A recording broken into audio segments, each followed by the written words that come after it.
नमस्कार दोस्तों, स्वागत है आपका स्टडी फॉर सिविल सर्विसेज में। वीडियो को पूरा देखिए। कोई भी आपका फीडबैक है, कोई सजेशन है, तुरंत वीडियो में कमेंट करके जरूर बताइए। अच्छा लगे तो वीडियो लाइक जरूर कर लीजिए और ऐसे वीडियो लगातार फ्री में पाने के लिए चैनल को तुरंत सब्सक्राइब कर लीजिए और बेल आइकन को जरूर टैप कर लीजिए ताकि आगे भी सारे वीडियो आपको मिलते रहे। यूट्यूब में फॉलो करते हैं तो प्लीज ये वाला फ्री टेलीग्राम चैनल जरूर ज्वाइन करिएगा। सारे नोटिफिकेशन, सारे अपडेट यहीं पे आते हैं, ध्यान रखिएगा। स्टडी फॉर सिविल सर्विसेज का कोई भी पेड ग्रुप अगर आपको ज्वाइन करना है तो सिर्फ 8564809606089752380455 यही नंबर है हमारे, सिर्फ जहां पे कॉल या व्हाट्सएप कर सकते हैं।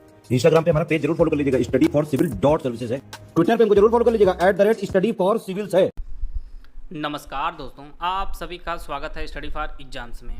दोस्तों, यह यूपी ट्रिपल वीडियो एग्जाम के क्विक रिवीजन सीरीज का चौथा वीडियो है।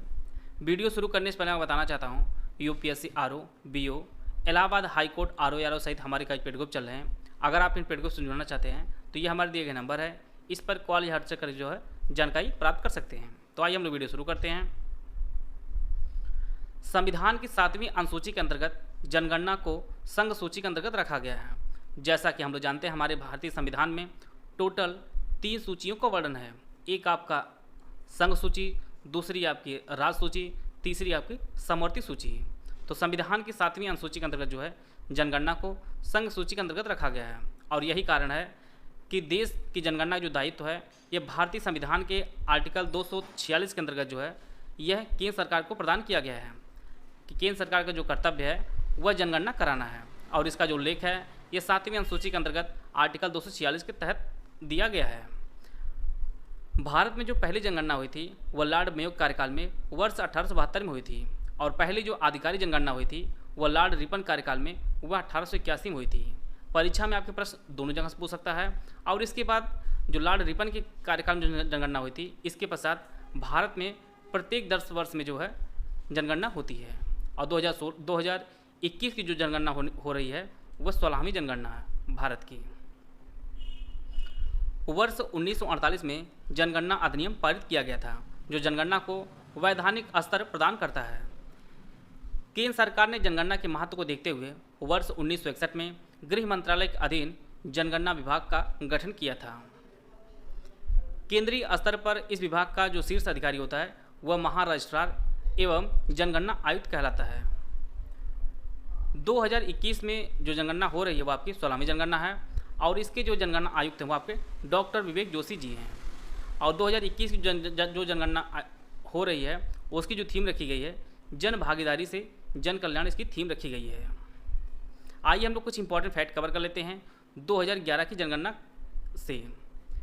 2011 की जनगणना को जो नारा दिया गया था वह हमारी जनगणना हमारा भविष्य, यह नारा दिया गया था। और कुल साक्षरता दर की बात करें तो भारत की जो साक्षरता दर 2011 के अनुसार है वह आपकी 73% है।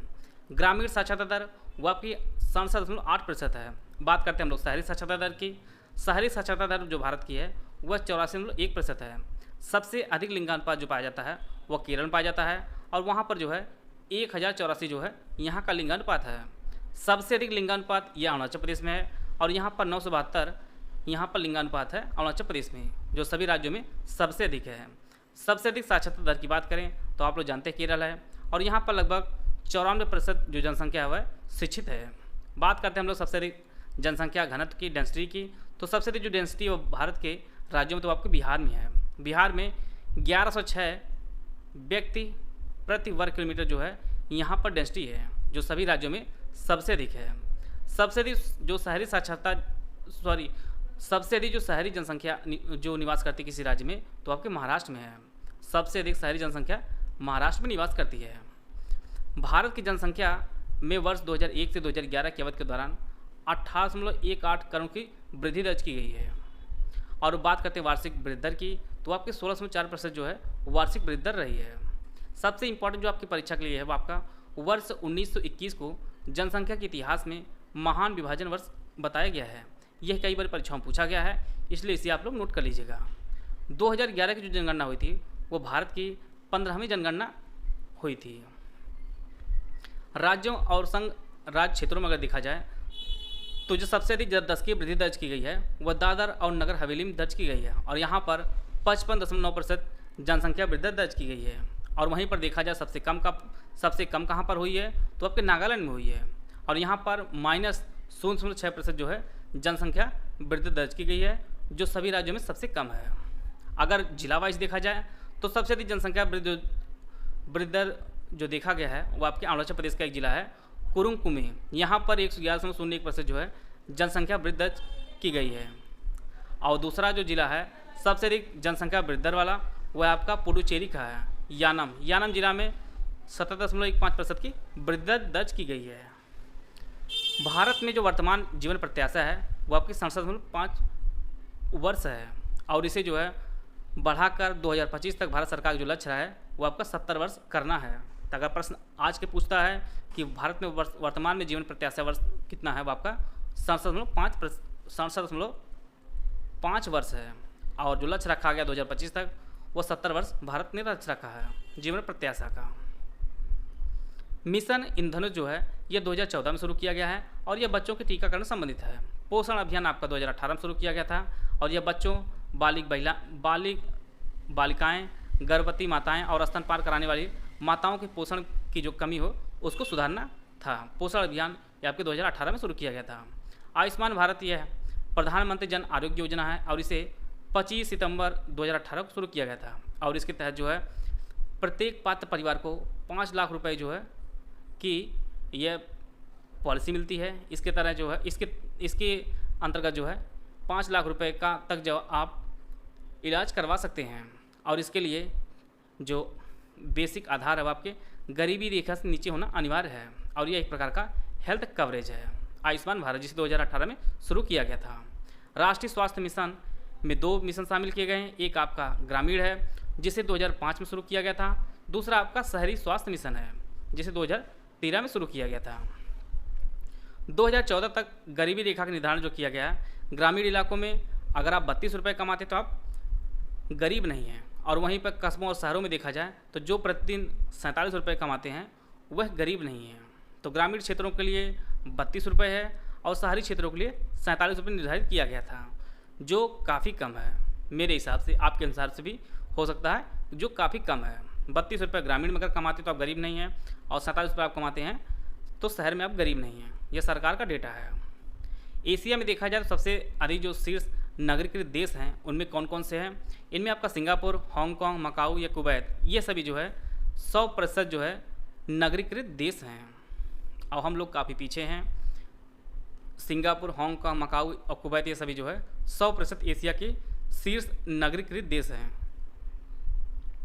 भारत की वन स्थिति रिपोर्ट जो 2021 जारी की है उससे कुछ इंपॉर्टेंट फैक्ट को हम लोग देख लेते हैं। 2021 के भारत में कुल वनावरण जो है आपका 7,13,789 वर्ग किलोमीटर है और सबसे अधिक जो वन क्षेत्र है भारत में वो सबसे अधिक मध्य प्रदेश में है और यहाँ पर 77,493 वर्ग किलोमीटर है। दूसरा जो स्थान है वह अरुणाचल प्रदेश का है। ये क्षेत्रफल की दृष्टि से देखा जा रहा है। मध्य प्रदेश पहले पे है, अरुणाचल प्रदेश दूसरे पे है, छत्तीसगढ़ तीसरे पे, उड़ीसा चौथे पर और 5वें पर आपका महाराष्ट्र है। 66,431 वर्ग किलोमीटर आपके अरुणाचल प्रदेश में है। छत्तीसगढ़ में 55,717 वर्ग किलोमीटर है। उड़ीसा में आपके 52,156 वर्ग किलोमीटर है और महाराष्ट्र में आपका 50,798 वर्ग किलोमीटर है। इस प्रकार जो है सबसे अधिक वनावरण वाले राज्य हैं। कुल मैंग्रोव आवरण भारत में कुल 4,992 वर्ग किलोमीटर है। अगर शीर्ष 5 राज्य पूछा जाए तो सबसे अधिक आपका पश्चिम बंगाल में है, दूसरे स्थान पर गुजरात है, तीसरे स्थान अंडमान निकोबार द्वीप समूह है, चौथे पर आपका आंध्र प्रदेश है और 5वां आपका महाराष्ट्र है। 2021 के अनुसार जो है भारत में आदिवासी जिलों की जो संख्या आपकी 218 है, जिनमें 28 राज्यों में आदिवासी हैं और सबसे अधिक जो आपके आदिवासी ज़िले हैं वो आपके मध्य प्रदेश में हैं। टोटल आपके 24 ज़िले हैं आदिवासी। पूरे भारत में 218 ज़िले हैं टोटल 26 राज्यों में और सबसे अधिक आदिवासी जो ज़िला है वो आपके मध्य प्रदेश में है। टोटल आपके 24 हैं। उत्तर प्रदेश की जो वन डिस्ट्रिक्ट वन प्रोडक्ट है उसको हम देख लेते हैं कुछ इंपॉर्टेंट। जैसा कि हम लोग जानते हैं 2018 में वन डिस्ट्रिक्ट वन प्रोडक्ट शुरू किया गया था स्थानीय चीज़ों के प्रमोशन के लिए। चमड़ा उत्पाद जो है वन डिस्ट्रिक्ट वन प्रोडक्ट आपके आगरा का है। वस्त्र उत्पाद अम्बेडकर नगर का। मूज उत्पाद अमेठी का। जरी जरदोजी यह बदायूं का है। बरेली का भी जरी जरदोजी उत्पाद है और कासगंज का भी जरी जरदोजी उत्पाद है। दूध प्रसंस्करण देसी घी आपके औरैया का है। खाद्य प्रसंस्करण ये आपके बलरामपुर का है। खाद्य प्रसंस्करण केला ये आपके कौशाम्बी का है और दाल जो है खाद्य प्रसंस्करण के अंतर्गत ये आपके बलरामपुर का है। आंवला जो काफ़ी फेमस है, यह खाद्य प्रसंस्करण ये आपके प्रतापगढ़ का है, और खाद्य प्रसंस्करण जो दाल है ये आपके गोंडा का भी है। आप लोग अपने अपने डिस्ट्रिक्ट के कौन सा वन डिस्ट्रिक्ट में प्रोडक्ट दिया गया आप लोग कमेंट बॉक्स में दीजिएगा। उपयोग के आधार पर सब्जियों का वर्गीकरण किस प्रकार किया गया है, हम लोग कौन सी किस सब्जी का कौन सा भाग यूज करते हैं उसको हम लोग देखते हैं। जड़ के रूप में हम लोग यूज करते हैं गाजर, मूली, चुकंदर और सलजम का, और तने का रूप में हम लोग इस्तेमाल करते हैं आपके आलू है, अरबी है, गांठ गोभी, अदरक, हल्दी, प्याज, जिमीकंद, इन सभी का हम लोग तने का भाग खाने में यूज करते हैं। जड़ जो हम लोग खाते हैं आपकी गाजर है, मूली है, चुकंदर और सलजम है, और तने का हम लोग भाग जो खाते हैं आपके आलू है, अरबी है, गांठ गोभी, अदरक, हल्दी, प्याज और जिमीकंद है। मृदा रक्षक फसलें कौन कौन सी होती हैं, इनमें आपका मूंगफली, मूंग, उड़द, शकरकंद, लूसर्न और बरसीम, ये सभी जो है मृदा रक्षक फसलें हैं। खरीफ की फसलों में आपका धान आता है, बाजरा, मक्का, कपास, मूंगफली और शकरकंद, ये सभी जो है खरीफ की फसलें हैं। इन्हें जून जुलाई में जो है बोया जाता है, और इसके बाद आपका अक्टूबर के आसपास इसे काट लिया जाता है। इसी प्रकार से रबी की फसलें हैं, इन्हें नवंबर के आसपास बोया जाता है, और जिन्हें मार्च अप्रैल में काट लिया जाता है। रबी की फसलों में आपका गेहूँ, जौ, चना, सरसों, मटर, बरसीम, मसूर, आलू और तंबाकू, ये सभी जो है रबी की फसलें हैं। तीसरी आपकी जायद फसलें हैं, इनमें आपका मिर्ची है, टमाटर है, सूरजमुखी है, कद्दू है, खरबूजा है, तरबूजा, ये सभी जो है मार्च अप्रैल में बोया जाता है और मई जून में इन्हें काट ली जाती हैं। तो फसलें आपकी खरीफ, रबी और जायद हो चुकी हैं। तिलहनी फसलें कौन कौन सी होती हैं, सरसों है, अरंडी है, तिल है, मूंगफली, सूरजमुखी, अलसी, सोयाबीन और राई, ये सभी जो है आपकी तिलहनी फसलें हैं। दलहनी फसलों में आपका चना है, उड़द है, मूंग है, मटर है, मसूर, अरहर, मूंगफली तथा सोयाबीन, ये सभी जो है दलहनी फसलें हैं। कुछ प्रमुख खेती से प्रश्न पूछता आपकी परीक्षा में। अंगूरों की खेती को कहा जाता है विटीकल्चर, मछली पालन से को कहा जाता है आपका पिसीकल्चर, रेशम कीट उत्पादन को सेरीकल्चर कहा जाता है, शहतूत की खेती को मोरीकल्चर कहा जाता है, केंचुए के पालन को कहा जाता है वर्मीकल्चर, फलों की खेती को कहा जाता है आपका पोमिलोजी, मधुमक्खी पालन ये आपका एपीकल्चर है, जैतून की कृषि को कहा जाता है ओल्विकल्चर कहा जाता है, झींगा मछली के उत्पादन को गुलाबी क्रांति कहा जाता है, मांस या टमाटर उत्पादन को आपका लाल क्रांति कहा जाता है, अंडा उत्पादन को रजत क्रांति कहा जाता है, आलू उत्पादन को गोल क्रांति कहा जाता है, तिलहन उत्पादन को आपका पीली क्रांति कहा जाता है।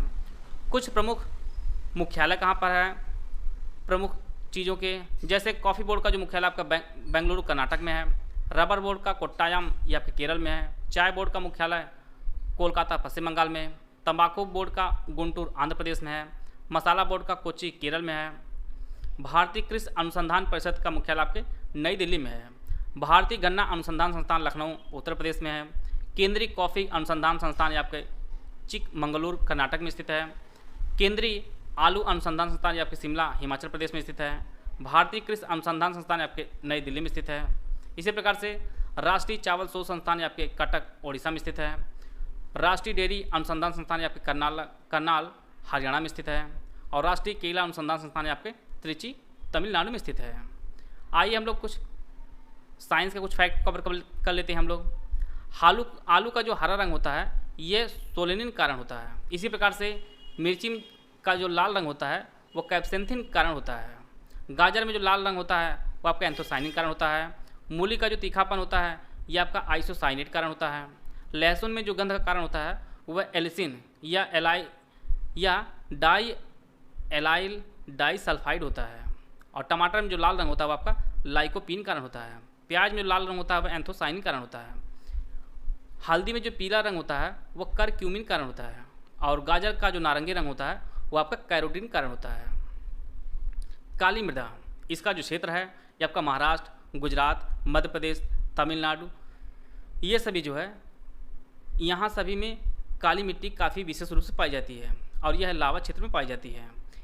इनमें कुछ प्रमुख फसलें होती हैं जिनमें आपका कपास है, सोयाबीन, चना, ज्वार, गेहूं, मूंगफली और केला जो है ये सभी का उत्पादन अच्छा होता है काली मृदा में। और ये आपके महाराष्ट्र, गुजरात, मध्य प्रदेश, तमिलनाडु इन सभी में पाई जाती हैं। और इनमें जो प्रचुरता होती है इनमें पोटास की प्रचुरता होती है, चूना, मैग्नीशियम और एल्युमिनियम इन सब की प्रचुरता होती है। और कमी किसकी होती है आपके नाइट्रोजन की, फास्फोरस की और कार्बनिक पदार्थों की जो है इसमें कमी होती है। अंतर्राष्ट्रीय स्तर पर जो है कुछ वर्ष घोषित किया जाता है किसी विशेष चीज़ के लिए। जैसे 2010 को जैव विविधता वर्ष घोषित किया गया था। अंतर्राष्ट्रीय मृदा वर्ष घोषित किया गया था 2015 को। 2022 को कलात्मक मत्स्य पालन और एक्वाकल्चर का अंतर्राष्ट्रीय वर्ष घोषित किया गया था। और 2023 जो हमारा चल रहा है यह काफ़ी इंपॉर्टेंट है, अंतर्राष्ट्रीय बाजरा वर्ष घोषित किया गया है। और इसके लिए जो अनुमोदन किसी देश ने किया था वो अपने भारत देश ने अनुमोदन किया था संयुक्त राष्ट्र संघ से कि 2023 को जो है अंतर्राष्ट्रीय बाजरा वर्ष घोषित किया जाए। लाल मिट्टी में लोहे की प्रचुरता होती है। लैटेराइट मिट्टी लोहे और एल्युमिनियम की प्रचुरता होती है। मरुस्थलीय मृदा में लवण और फास्फोरस की प्रचुरता होती है। और पर्वतीय मृदा में पोटाश, चूना और कार्बनिक पदार्थों की प्रचुरता होती है। गोल्डन फाइबर क्रांति जूट के उत्पादन में वृद्धि से संबंधित है। सिल्वर फाइबर क्रांति आपके कपास के उत्पादन में जो है वृद्धि से संबंधित है। मूंग क्रांति या मोटे अनाज के उत्पादन में वृद्धि से संबंधित है। और ग्रे क्रांति आपके उर्वरकों के उत्पादन में वृद्धि से संबंधित है। कुछ प्रमुख फसलें हैं और उनके लिए जलवायु कौन कौन सी चाहिए वह हम लोग देखते हैं। धान के लिए उष्णकटिबंधीय आर्द्र प्रकार की जलवायु होनी चाहिए। मक्का के लिए उपोष्ण कटिबंधीय प्रकार की जलवायु होनी चाहिए। ज्वार की जो अच्छी खेती होती है वो आपके उष्णकटिबंधीय प्रकार की जलवायु चाहिए। और बाजरे के लिए भी आपका उष्णकटिबंधीय जलवायु चाहिए। गेहूं के लिए आपका समशीतोष्ण प्रकार की जलवायु होनी आवश्यक है। और जौ के लिए भी समशीतोष्ण प्रकार की जलवायु होनी आवश्यक है। कुछ हम लोग हस्तांतरित कृषि देख लेते हैं और उसके क्षेत्र को देख लेते हैं हम लोग। रेत जो हस्तांतरित कृषि होती है यह आपका वियतनाम और लाओस में होती है। लोगन कहा जाता है या पश्चिमी अफ्रीका में। कोनुको कहा जाता है आपका वेनेजुएला में। तोंगिया कहा जाता है आपके म्यांमार में। और लद्दाख कहा जाता है आपका इंडोनेशिया में। ये सभी जो है हस्तांतरित कृषि और उसके संबंधित क्षेत्र हैं। हम लोग अब भारत के क्षेत्र में देख लेते हैं। बेवर दहिया या डहिया कहा जाता है आपके बुंदेलखंड संभाग में जो आपके मध्य प्रदेश में है। जारा और एरका कहा जाता है दक्षिणी भारतीय राज्यों में कहा जाता है। पोंडू या पेंडा या कहा जाता है आंध्र प्रदेश में। पामा दाबी, कोमन, ब्रिंगा और धाबी कहा जाता है आपके ओडिशा में कहा जाता है। और कुरुआ कहा जाता है आपके झारखंड में। ये सभी हस्तांतरित कृषि और संबंधित क्षेत्र हैं। पशुओं में कुछ इंपॉर्टेंट रोग होते हैं और उसके कारक क्या होते हैं उसको हम लोग देख लेते हैं। पोकनी जो है ये आपके वायरस से होता है। थानेला जो काफ़ी फेमस रोग है ये आपके जीवाणु से होता है। गिल्टी रोग भी आपका जीवाणु से होता है। और लंगड़ा बुखार जो होता है ये भी आपका जीवाणु से होता है। कुछ फसल उसके रोग देख लेते हैं हम लोग। बाजरे में अर्गर रोग होता है। प्रश्न आपके परीक्षा में सीधे पूछेगा अर्गर रोग किस फसल में होता है तो आपके बाजरे में होता है। इसी प्रकार से मूंगफली में टिक्का या पर्णचित्ती रोग होता है। अरहर में आपका उकटा रोग होता है। गेहूं में आपका करनाल बंट रोग होता है। मछलियों में आपका सेप्रोलेग्निया रोग होता है और यह आपके कवक कारण होता है। जुगाली करने वाले पशुओं में अफारा रोग ये दूषित आहार कारण होता है। गायों में मिल्क फीवर रोग जो आपके कैल्शियम कमी कारण होता है। सलजम में आपका वाटर कोर रोग होता है या आपके मैग्नीज कमी से होता है। फूल गोभी में हुइपटेल रोग होता है आपके मोलिब्डेनम कमी कारण होता है। और फूल गोभी में आपका बटनिंग रोग होता है या आपके नाइट्रोजन कमी होता है। और बोरान कमी से फूल गोभी ब्राउनिंग रोग होता है। न्यूनतम समर्थन मूल्य वर्तमान टोटल 22 फसलों के लिए जो है न्यूनतम समर्थन मूल्य घोषित किया जाता है। और साथ में जो है गन्ने के फसल के लिए उचित एवं लाभकारी मूल्य अलग से जारी किया जाता है। जो 7 अनाज हैं उनमें आपका धान, गेहूं, मक्का, बाजरा, ज्वार, रागी और जौ है। इन सभी के लिए जो है एमएसपी जारी की जाती है। और 5 दालें हैं कौन कौन सी हैं इनमें चना, अरहर या तूर, उड़द, मूंग और मसूर है। इन 5 दालों को जो है एमएसपी जारी की जाती है। और 7 तिलहन फसलें हैं इनमें आपका रैपसीड सरसों, मूंगफली, सोयाबीन, सूरजमुखी, तिल, कुसुम और राम तिल इनके लिए जो है एमएसपी जारी की जाती है। और 3 आपकी व्यापारिक फसलें हैं जिनमें आपका कपास है, खोपरा और कच्चा जूट है। इनकी जो है एमएसपी जारी की जाती है। अभी हाल ही में जो है एमएसपी जारी की गई 2023 में ये आपके खरीफ की। तो इनमें आपका धान की जो एमएसपी जारी की गई है वो आपका 2183 रुपये प्रति कुंतल है एमएसपी जारी की गई है। बाजरे का वह 2500 रुपये प्रति कुंतल है। मक्का का 2090 रुपये प्रति कुंतल है। तुअर या अरहर वह 7000 रुपये प्रति कुंतल है। मूंग की एमएसपी जो है वो आपके 8558 रुपये प्रति कुंतल है। और उड़द की 6950 रुपये प्रति कुंतल है। मूंगफली की वह 6370 रुपये प्रति कुंतल है। सूरजमुखी के बीज वो आपका 6760 रुपये प्रति कुंतल है। और सोयाबीन जो पीला है उसके लिए एमएसपी जो जारी की गई वह 4600 रुपये प्रति कुंतल है। 17वीं उत्तर प्रदेश वन सर्वेक्षण रिपोर्ट को हम लोग देख लेते हैं जो 2021 में जारी की गई है। और यह है 17वीं उत्तर प्रदेश वन सर्वेक्षण रिपोर्ट है। और इसके अनुसार उत्तर प्रदेश में वन आवरण जो आपका 817.89 वर्ग किलोमीटर है उत्तर प्रदेश में कुल वन आवरण। और उत्तर प्रदेश के कुल क्षेत्र का, भौगोलिक क्षेत्र का जो वनावरण है वो आपका 6.15% है, जो काफ़ी कम है। और राज्य में जो है वन आवरण में टोटल 12.24 वर्ग किलोमीटर की जो है वृद्धि दर्ज की गई है। उत्तर प्रदेश में वृक्ष आवरण की बात करें तो आपका 7,421 वर्ग किलोमीटर जो है वृक्ष आवरण है, और यह है पूरे राज्य के भौगोलिक क्षेत्रफल का 3.08% है, जो काफ़ी कम है। राज्य में वृक्ष आवरण में 79 वर्ग किलोमीटर की वृद्धि दर्ज की गई है। पिछले रिपोर्ट के अनुसार कुल और प्रतिशत दोनों की दृष्टि से जो है अगर देखा जाए उत्तर प्रदेश में सबसे अधिक वन आवरण आपको कहाँ पर है, ये आपके सोनभद्र है, सोनभद्र में है। कुल क्षेत्रफल की दृष्टि से देखा जाए और प्रतिशत के हिसाब से देखा जाए, और यही स्थिति है कुल और प्रतिशत दोनों की दृष्टि से सबसे कम अगर वन आवरण आपके भदोही में है। तो यह काफ़ी इंपॉर्टेंट है कि आपका सोनभद्र जो सबसे अधिक में है और भदोही आपका सबसे कम है। वन आवरण में सबसे अधिक जो वृद्धि दर्ज की गई वो आपके सहारनपुर में दर्ज की गई है, और सबसे ज़्यादा कमी जो आपकी हुई है ये आपके सोनभद्र में हुई है। कुछ संगठन को हम लोग देख लेते हैं, इसका मुख्यालय कहाँ पर है और इसकी जो स्थापना कब हुई है। संयुक्त राष्ट्र विकास कार्यक्रम जो स्थापना है वर्ष 1965 में हुई है, और इसका जो मुख्यालय आपका न्यूयॉर्क में है, और ये न्यूयॉर्क आपका यूएसए में स्थित है। संयुक्त राष्ट्र पर्यावरण कार्यक्रम की जो स्थापना है वो आपके 1972 में हुई है, और इसका जो मुख्यालय आपके नैरोबी केन्या में स्थित है। संयुक्त राष्ट्र जनसंख्या कोष की जो स्थापना वर्ष 1969 में हुई है, और इसका जो मुख्यालय आपके न्यूयॉर्क सिटी यूएसए में है। संयुक्त राष्ट्र मानव निपटान कार्यक्रम की जो स्थापना है वर्ष 1978 में हुई है, और इसका जो मुख्यालय आपके नैरोबी केन्या में है। अंतर्राष्ट्रीय ओलंपिक समिति की जो मुख्यालय आपका लोसाने स्विट्जरलैंड में है, और इसकी जो स्थापना हुई है वह 1894 में हुई है। अंतर्राष्ट्रीय परमाणु ऊर्जा एजेंसी की जो स्थापना है वह वर्ष 1957 में हुई है, और इसका जो मुख्यालय आपका वियना ऑस्ट्रिया में है। 1944 में अंतर्राष्ट्रीय नागरिक उड्डयन संगठन की स्थापना हुई है, और इसका जो मुख्यालय आपका मॉन्ट्रियल कनाडा में है। रेड क्रॉस की अंतर्राष्ट्रीय समिति की जो स्थापना हुई है वो आपका 1863 में हुई है, और इसका जो मुख्यालय आपके जिनेवा स्विट्जरलैंड में स्थित है। अंतर्राष्ट्रीय न्यायालय का जो मुख्यालय आपके द हेग नीदरलैंड में स्थित है, और इसकी जो स्थापना हुई है वह 1945 में इसकी स्थापना हुई है। और नाटो अर्थात नॉर्थ अटलांटिक संधि संगठन इसकी जो स्थापना हुई है वह वर्ष 1949 में हुई है, और इसका जो मुख्यालय आपका ब्रुसेल्स बेल्जियम इसका जो मुख्यालय है। नॉर्थ अटलांटिक संधि संगठन, आप लोग कमेंट बॉक्स में बताइएगा कि नाटो का जो नवीनतम देश कौन सा बना है, इसका उत्तर आप लोग कमेंट बॉक्स में बताइएगा। संयुक्त राष्ट्र शैक्षिक वैज्ञानिक और सांस्कृतिक संगठन, जिसे हम लोग यूनेस्को के नाम जानते हैं, इसकी जो स्थापना हुई है वह वर्ष 1945 में हुई है, और इसका जो मुख्यालय आपके पेरिस फ्रांस में है। पेट्रोलियम निर्यातक देशों का संगठन, जिसे हम लोग ओपेक के नाम जानते हैं, और इसका जो मुख्यालय आपका वियना में है, और इसकी जो स्थापना हुआ है आपका 1960 में इसकी स्थापना हुई है, और वियना आपके ऑस्ट्रिया में है। संयुक्त राष्ट्र अंतर्राष्ट्रीय बाल आपातकालीन कोष, इसकी जो स्थापना है वर्ष 1946 में हुई थी, और इसका जो मुख्यालय न्यूयॉर्क संयुक्त राष्ट्र अमेरिका में है। कॉपर अयस्क के सबसे बड़े भंडार और संसाधन 3 राज्यों में पाए जाते हैं। इनमें आपका राजस्थान है, झारखंड और आपका मध्य प्रदेश है। सबसे पहले स्थान पर आपका राजस्थान, दूसरे स्थान पर झारखंड, तीसरे स्थान पर मध्य प्रदेश है।